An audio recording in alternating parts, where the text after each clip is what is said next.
Welcome to the Cash Flow Project Podcast. Are you looking to better your financial situation by increasing your cash flow? Too busy to hunt for real estate deals or don't know where to start? Then you're in the right spot. Join us as we dive in and talk about investing for cash flow using multifamily real estate.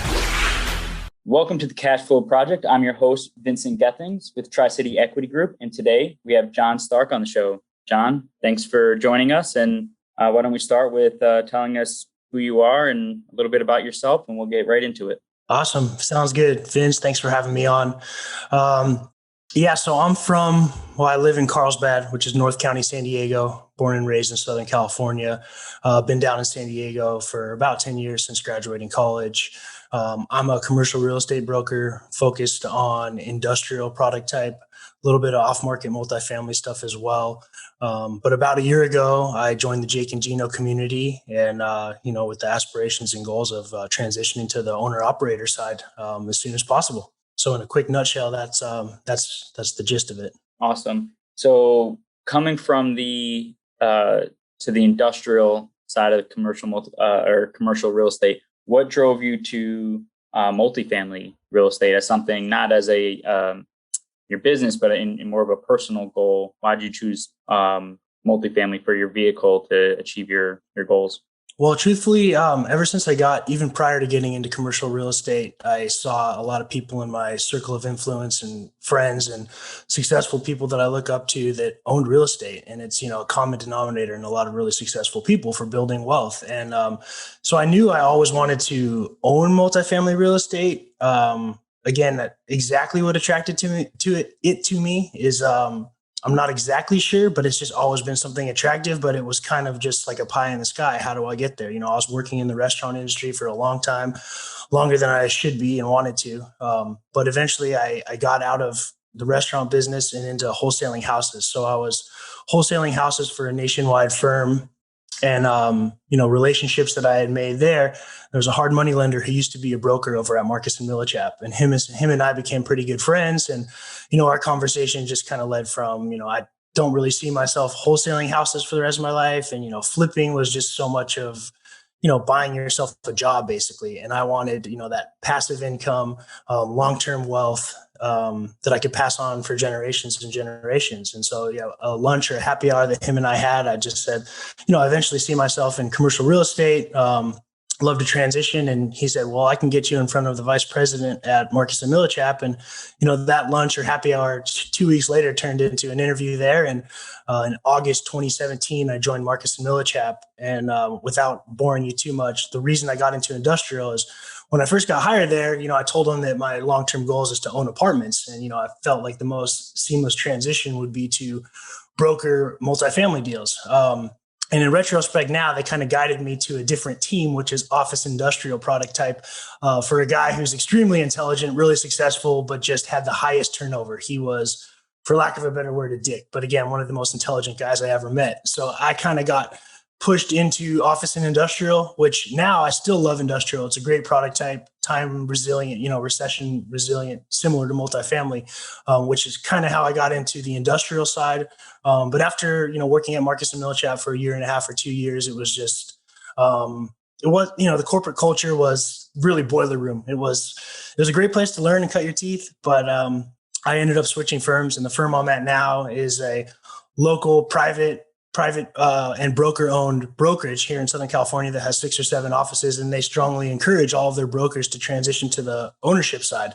And that's just been great. It's been a whole 180-degree shift from the culture at Marcus and Millichap. Again, they're a great firm, really successful. Just the team that I was on and the product type and where I was at, I decided to make the transition. So I've been at this firm now for a little over 2 years, still focusing on industrial, but also partnering with a colleague of mine on some coastal, smaller multifamily stuff to try to blend my day job with my owner operator stuff instead of doing industrial and a little multifamily and then multifamily owner operator. So that's what I'm focused on now, transitioning to the brokerage side of multifamily as well, too, in addition to the owner operator stuff that I've been building as well. Very exciting stuff. So wholesaling to brokering, is that a word? Yeah. Brokering, and then getting into multifamily. So you mentioned this has nothing to do with what we're talking about, but I'm interested, and I'm selfish and it's my show. So you said office space was, resilient. You still kind of, is that statement still kind of? Well, that was kind of just lumping it in as office industrial because they're very different product types. So in regards to office, no, I never really focused on office. Got it. My mentor and boss at the time did a lot of big transactions in industrial and office. So a lot of my calling was building a buyer's list and trying to sell a lot of his deals. But in answer to that question, no, office space was never really attractive to me. And especially now what I've seen. Right. Retail. I was wondering, I was like hit pretty hard. Town and I'm like, there's a lot of for lease office buildings around. Right. But I am interested.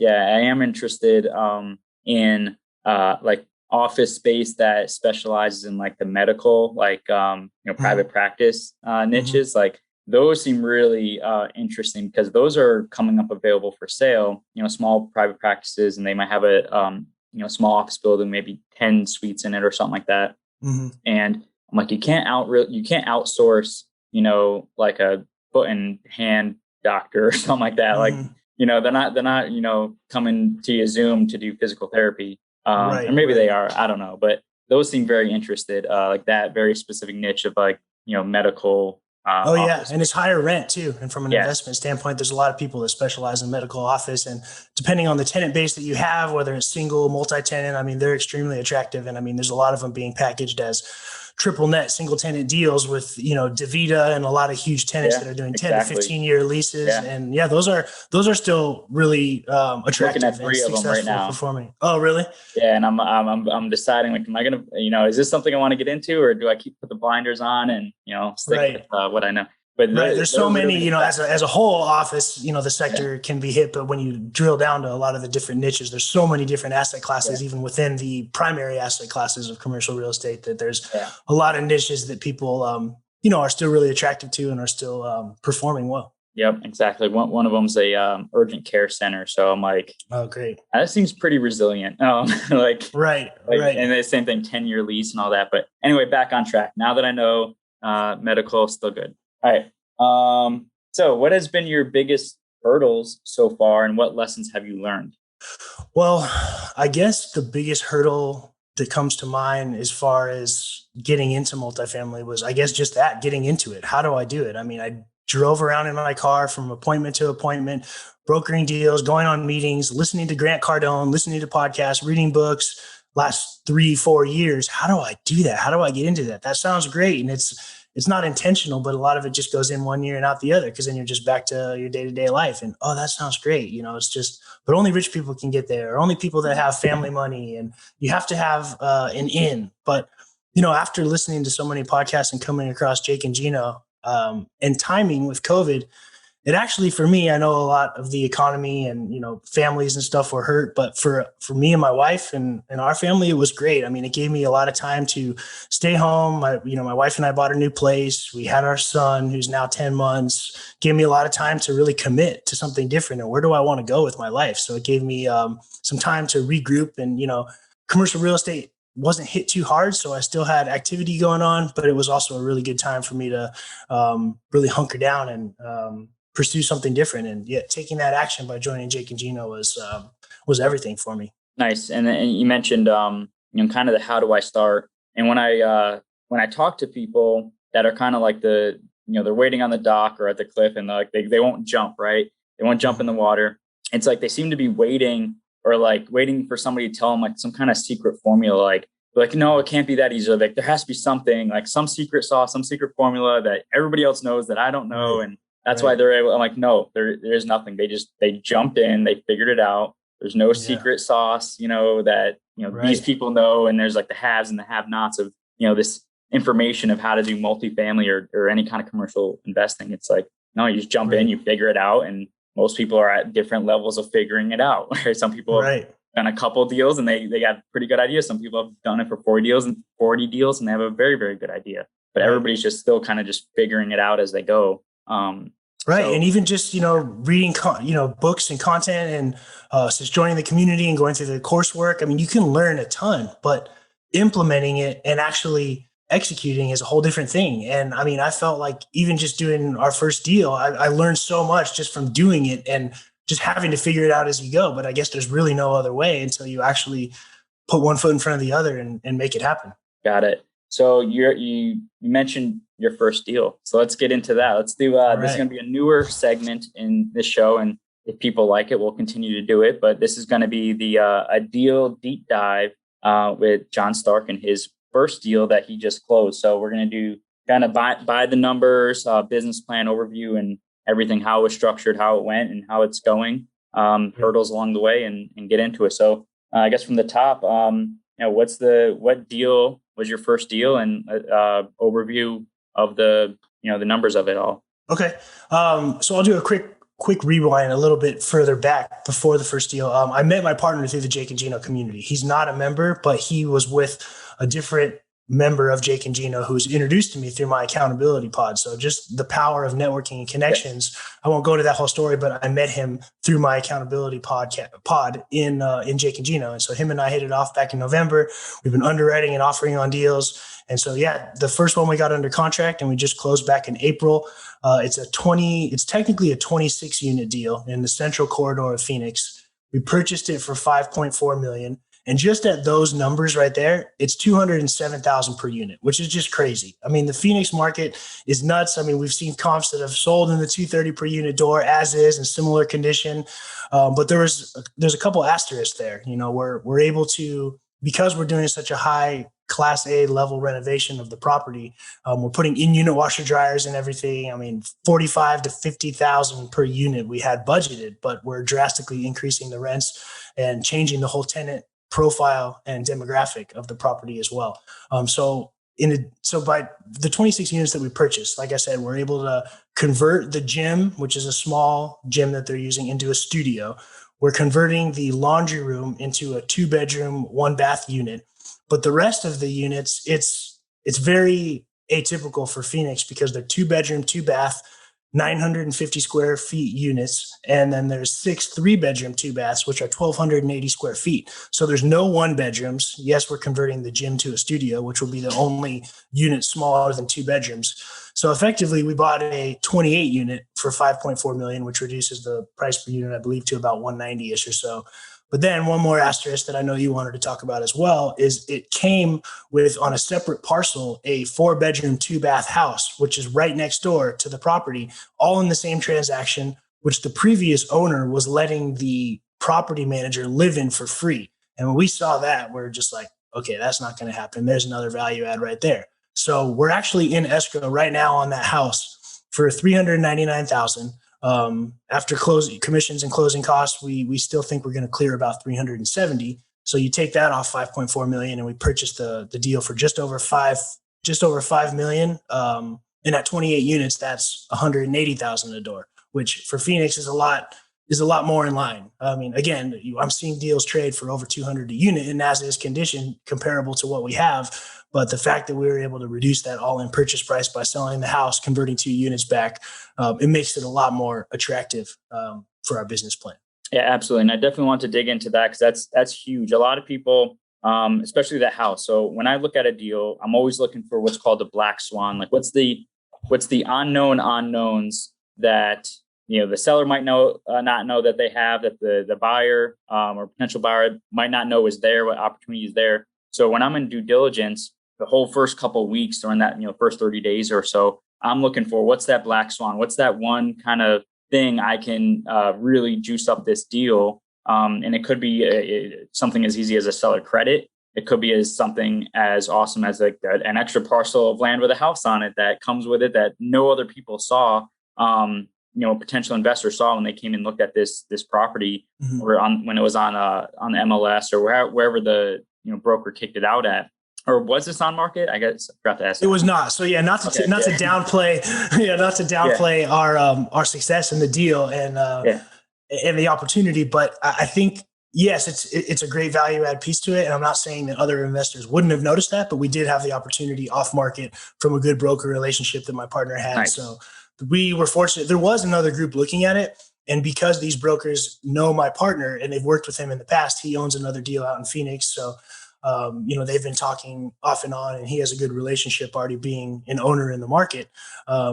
We were kind of competing against another party, but they offered the same price as us. I mean, it was basically because the broker had in an off-market deal, whether they say that they're out for you and your best interest, their primary fiduciary responsibility is still to the seller. So, I mean, it was still a high price, but with these other moving parts, value add components, we felt that, we were able to perform when we were underwriting and looking at it. So he convinced the seller to take our offer as a stronger buyer than this other party. I don't know who the other party was, but we were only competing with one other group. Nice. So off-market deal, got through relationships, are key, right? That's always the important thing in this business. It's all about teams and relationships. Right. And not to take too far of a tangent, but real quick on that, as far as hurdles and obstacles, again, just the power of networking in this community.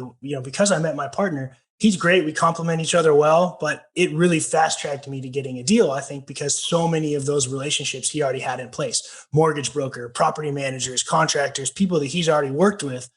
So that was huge into fast-tracking me being able to, get on board with the general partnership in this deal. Yeah, and let's just keep derailing the conversation. So I'm just joking. The point on that is, my follow-up to that comment was the leverage. So by partnering up with somebody that already has a deal under their belt, and that, this guy already has experience, he already has a relationship, you are leveraging him and his time, his experience that he's already kind of invested into this market and his education. So when you're talking about fast tracking you, it would have probably taken you maybe another 6 months, another year to get to a point where the broker on the other side of this transaction would have taken you as seriously on your own, because you probably would have had to do, a couple smaller deals in order to, kind of get the notches in your belt. Right. Show, hey, I am the buyer for this deal. I can take this down. I'm not just going to write an offer and figure it out as I go. I can do this. So by forming that partnership, you're able to propel yourself as well into the future. We're experiencing that with Tri-City Equity Group right now. We just brought on another partner that jumped us 2 years into the future, because we're able to leverage his 10 years of experience in the business as well. So another foot stomp on getting around good mentorships, good groups, accountability groups, and forming good partnerships, intentional partnerships at that. So back to the deal. So we got the high level numbers. The black swan was definitely that property next door you're able to sell off or wholesale off or whatever you did. Get the $400K on it. Was it 400 or 300? $399, yeah, 400. So after 5% and 1.5 or 2, whatever, in closing costs, we still think we'll clear 365, 370. So 365. And what did you do with that? Where did that go? It's going into a lender reserve account. That was my next point too, is that the lender, because we're essentially releasing a portion of their collateral, because both parcels are what collateralized the debt for the property. And so I was really adamant in confirming, instead of just like a handshake with our mortgage broker. Yeah, it'll be fine. They'll let you do it. No problem. I wanted to get that confirmation. So we know, because again, the intent was never to just sell the house and, maybe let's each take $100,000 and let's go to, Europe for a while. No, it was the whole intent was just to put all of that money into the renovations. And so we did get that release of collateral to be authorized to sell the house, which is great. And so it is going into a lender reserve account. So it's only allowed to be used for debt service and for renovations. Good. No, that was very, very smart, very, very strategic play on your part. When you found that and saw that opportunity, like I said, 9 out of 10 people would have looked right over that, and they would either missed it completely, that property was even there, or they would have, wholesaled it or something like that and just pocketed the money and not really, made a better position for the deal, their investors in the deal and things like that. So that was a very smart decision for you. And then double checking to make sure that you can get the release on it. So the business plan on this. So the business plan is you bought, it sounds like it was a C class, and you're doing like an A class reposition. Right. It's in a really good up and coming area. It's just southwest of the Camelback Biltmore district. It is a little bit further southwest. It's there's pockets that are up and coming, and there's a lot of development and capital flowing into there. So we do feel confident about the location. Again, my partner knows it pretty well, in addition to the brokers, not just selling us just to buy the asset. But we do feel confident in the neighborhood. It's on a great corner. It's close to a lot of public transportation, good jobs. And again, just the market metrics to Phoenix, we're not too worried about it. But again, the level of renovation that we're doing to increase the rents drastically is it's pretty high level. So again, it's all banking on, which again, in this market to be competitive too, being my first deal, I don't have much reference point, but we're doing a intense renovation to drastically increase the rents. It's not just lipstick on the pig. Let's get an extra $100-$200. I mean, we're trying to take it from an average of $1,100 to $1,200 a month in place, which is already below market for those units, because the current owner was just pretty lazy and just let it be. So all the units are month to month, but we're taking it to hopefully an average of about $1,800 a month. Nice. That's huge. Which we do see with rent comps, and we do feel that it is supported by the market because it's competing with a lot of that high level Class A stuff. A lot of people care about the interior and the quality of living. But yeah, we do feel like we're going to be able to provide that and hit that. All right. What is the business structure? Or the deal structure? How did you structure this deal? So we structured this. It's a 506B with friends and family. My partner on his first deal, he's structured it similarly. So he had some family members that invested, and he's a retired professional ball player. So he had some ball player friends that got in on it as well. And again, just proving that model. It's only been just under 2 years since he bought that first deal, but a lot of his partners are already looking to invest in more deals with him, and just him getting that credibility and track record, he's already been able to get a lot more people for this deal. So it's a 506B. We have 17 investors. My partner brought some, I brought some, and it ended up being about a $2 million raise. Nice. So $2 million raise on your first deal. The structure. Yeah. Again, awesome. I'll just get into it too, because it was something that gave me a little reservation right off the bat, but being friends and family, it's not, trying to take advantage of anyone. Cause when you look at the underwriting, it doesn't make that much of a difference, but it's something I also learned for the future is that this deal is structured 60-40 equity split, which is, I was a little hesitant. Again. Yeah. A little hesitant to even pitch and present it. However, and my partner agrees too on the next, that's not something we're going to go for. So it is structured 60-40. We're paying a 7% pref. And again, about a $2 million raise, $1.2 million in CapEx. So yeah, that's the numbers from, an overview standpoint. Awesome. What was my next thing here? So we got the structure, business plan, equity raise, and what was the purchase price again? 5.4. 5.4, all CapEx? 1.25. 1.25. So you're at a 6.625? 6.25, yeah. All in. And what's the after repair value? What's the stabilized value that on your pro forma? So talking to our mortgage broker, we're hoping that we can refi out of this bridge loan, because we got a bridge loan for 18 months, interest only at 8%. We're hoping that we can refi early. He says that a lot of community banks locally are allowing investors to be able to refinance when you're hitting rent and painting the picture, showing the story. So we might not be able to, we might not have to wait until the renovations are fully complete to be able to refi. We're hoping to be able to refi for about 6.5 to 7 million after about a year. I know that's pretty quick. However, we're doing it in phases. So it's kind of shaped like a horseshoe around the pool. So there's 8 units, and 10 units. Mm-hmm. So we're going to just kind of reevaluate after we just gave the 30-day notices to the first phase. And there was 2 vacant units that we kept vacant on purpose.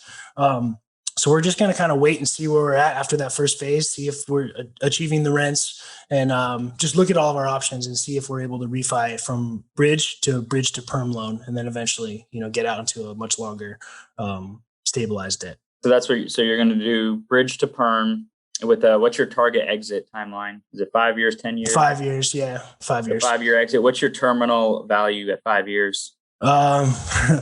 We're thinking about 8 million, 8.5. 8 million. Nice. Yeah. 8.5. So that's around 2 million, 2.9 million in value created in 5 years. Yep. Can't hate that. That's pretty awesome. I like it. But it's hard to, with the crystal ball to project value in the future. Absolutely. But yeah. So cool. absolutely. It's all, it's all pro forma to execute, but that is pretty awesome. It's a pretty big bump for a reposition, especially only on 26 units. Any other market you'd have to do, deal 3 times that size to get, a bump like that. So exactly. Right. It's, that is awesome.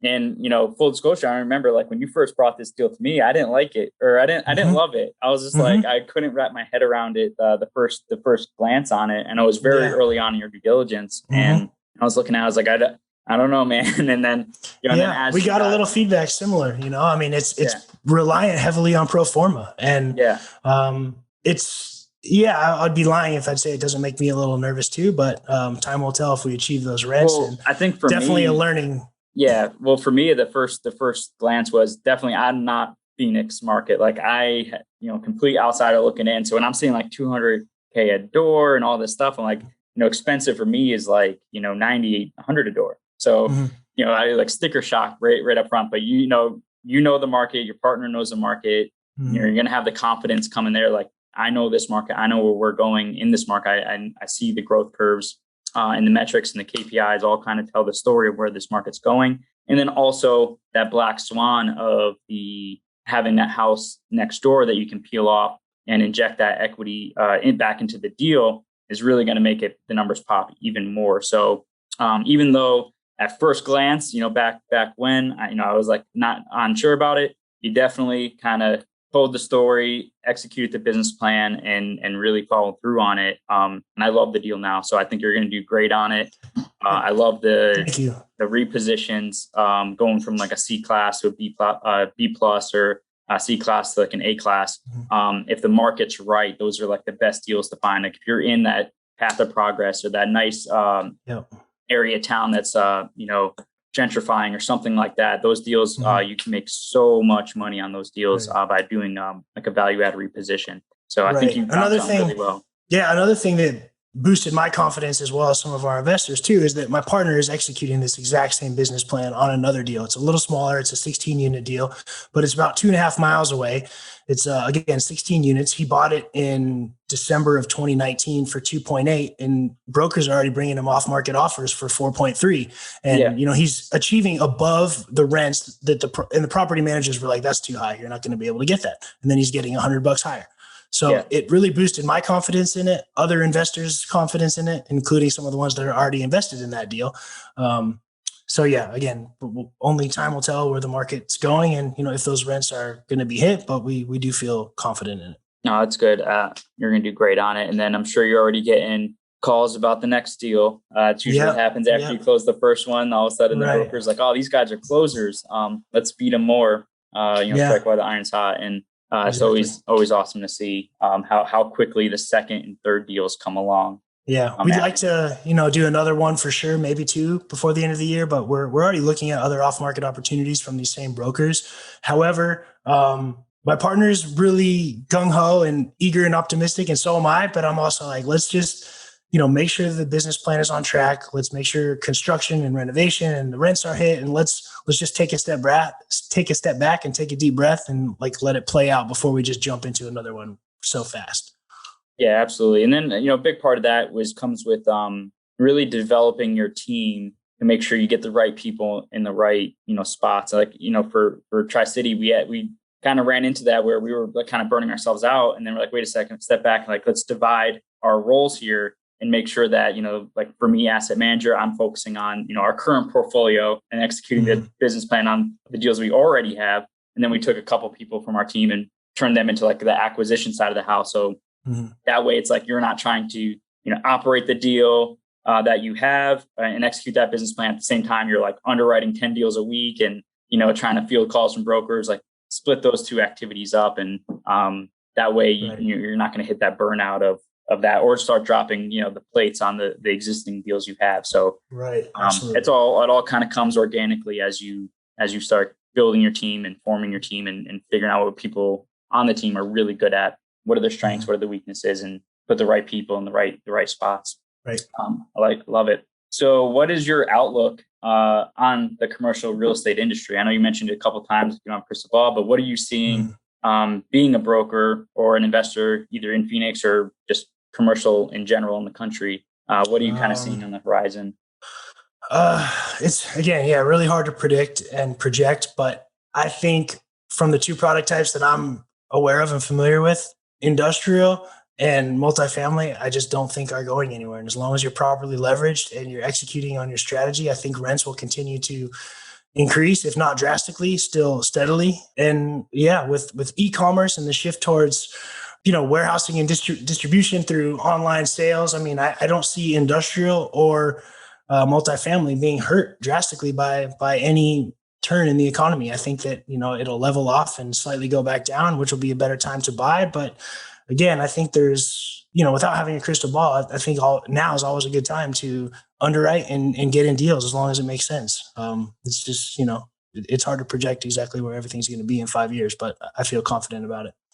Nice. Do you see a lot of, at least in the markets that you're in, do you see a lot of new product coming online, like permits being pulled and new construction? Yes. Even with the cost of materials going up, people are still building? They are. It's crazy. A lot of projects have already been started prior to all this happening. But I don't know what kind of deals they have with all their suppliers and purveyors. But it's crazy. We're still seeing development and a lot of influx of capital. So, you know, it's a lot of positive reinforcement for me on the Phoenix market, despite, you know, all of the market research I did anyway that kept guiding me towards it. It's really good positive reinforcement when everyone else feels confident on it, and especially people that are a lot more experienced than me. Exactly. Yeah. So that's what one thing I do a lot of research. I'm like, what are these guys that are going to spend, you know, a few $100,000 on a marketing package before they break ground on this, you know, multi-billion-dollar project? And like, well, they're still building, so they must know a lot more than I do. So I always get a lot of confidence when I see, like, you know, big, huge. And Amazon going in too. I mean, that's in several markets too, but Amazon signed a huge 100,000 square foot lease in Tempe too in August last year, creating 10,000 more jobs. And I mean, and like, what kind of research did they do, you know, before they pulled the trigger on that? Right. So it's like, you know, if they're still moving forward on plans, they, you know, their confidence is not, you know, waned either. So, I always like that. So what does the next 5 years look like for you?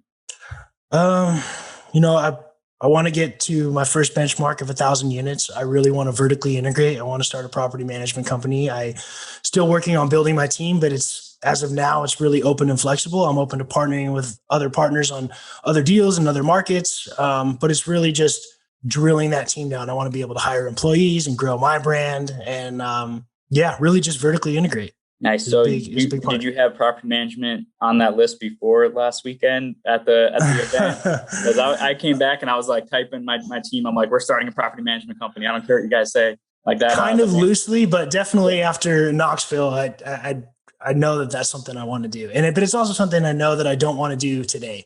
I want to get experience, learn what other property managers do that I like well and that I don't like. And, you know, I don't think some people might do it, but I don't think that's something to just start right off the bat.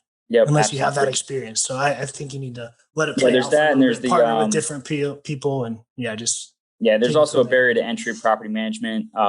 That's why most people, you know, the rule of thumb is about 1,000 units, where the company, you can start it and you can run it where it actually has enough revenue to afford to pay, you know, your employees. So that's what most people, it's somewhere around that 700 to 1,000 range, unit range under management to run a good property management company and hire good people, good operations people and managers. So I'm looking there as well as we get closer to that number. So I'm excited for it.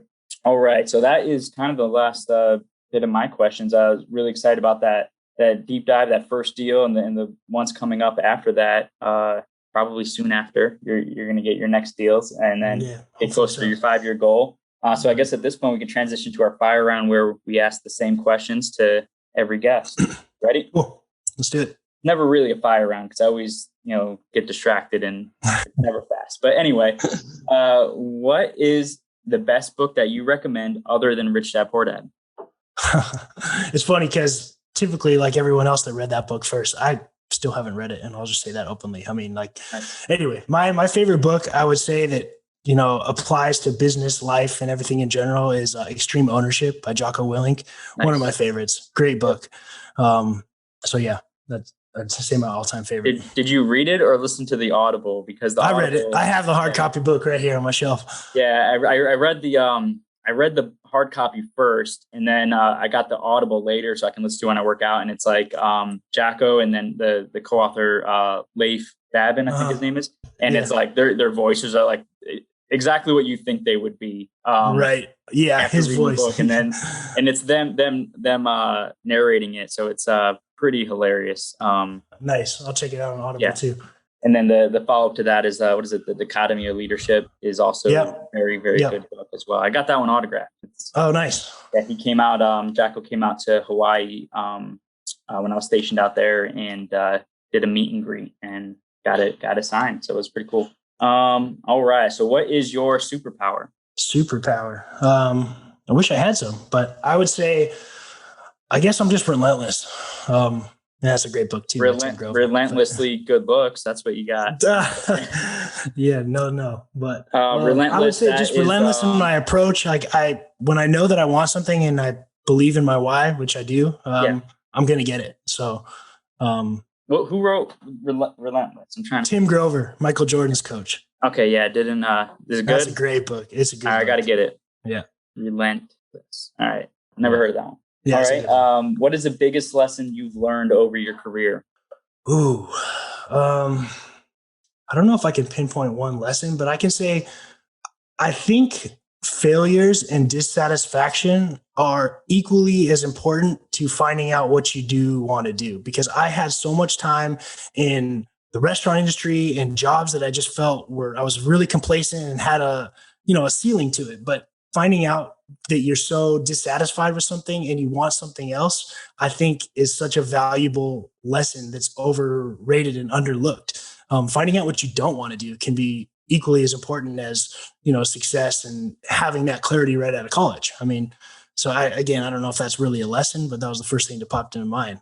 No, it's very good. And I think the lesson maybe just to act on it. I know, right. Being in the military for 15 years, I saw so many people that were like, they have mentally, or at least their heart or whatever you want to call it is gone, but they're there. Like they're gonna stay in, they're going to grind it out for, X amount of years to get to retirement, but their heart isn't in anymore. I'm like, why are you doing this to yourself? And more importantly, why are you doing this to your subordinates and people you work with when your heart's not in it? So, and that's what got me into real estate in the first place, in wholesaling. I mean, I was working as an assistant food and beverage director for the Padres over at the ballpark, and I was working like 17 game home stretches straight, and just like, I hate this job, I hate this career. Like, how do I take action and get into something else? So anyway, I think that was the best level of clarity, was just finding out that shit, I got to take action and do something else. Awesome. So having that, you said clarity is huge, and the I guess consciousness to being self-aware. Like, I'm not happy doing this, and I'm going to make a change. Most people, like I said, they're just comfortable and they just grind it out, because they got nothing else going on, or they don't want to think about it, or it's too risky or whatever. So I applaud you for taking the jump. Thanks. All right. For the busy working professional who is looking towards financial freedom, what advice do you have for them? Take a chance. Go for it. Invest. Let your money work for you. I feel like people hesitate in so many capacities, whether it's investing, whether it's pursuing a job, whether it's pursuing a girl. I mean, just go on your gut and take a chance, and, an educated guess, but also just trust the process. Get out and make it happen, and don't let, yourself hold you back. Got it. Good stuff there. I'm definitely a fan of the burn the ships analogy. And that's kind of what I need, because I'm a procrastinator, and I know that, if I have an out, then I'll mentally try to justify taking it. So I'm definitely like, I'm going to jump off and I'm going to burn the ship behind me. So there's only one way to go, and that's forward. There's no retreating. That's what I need to do to get into multifamily. And, it definitely motivates you when you know that there's no life raft waiting for you. Like, you need to make it. There's no safety net. And that's, really helped motivate me. And then you get there and you're like, wow, that wasn't so bad at all. So good stuff. Sir. How can our audience get in touch with you? Hopefully by the time this airs, my website should be live.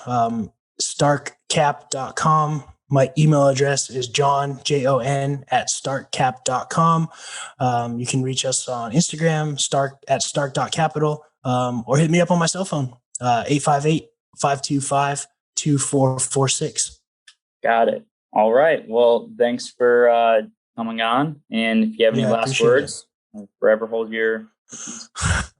Not that I can think of, but it was great. Thanks for having me on. I definitely enjoyed it, and look forward to staying in touch and talking about future successes for both of us. Awesome. Sounds good. All right. Thanks, Jon. All right. That was an outstanding show with Jon Stark over there, hailing from California, talking about his first deal in Phoenix.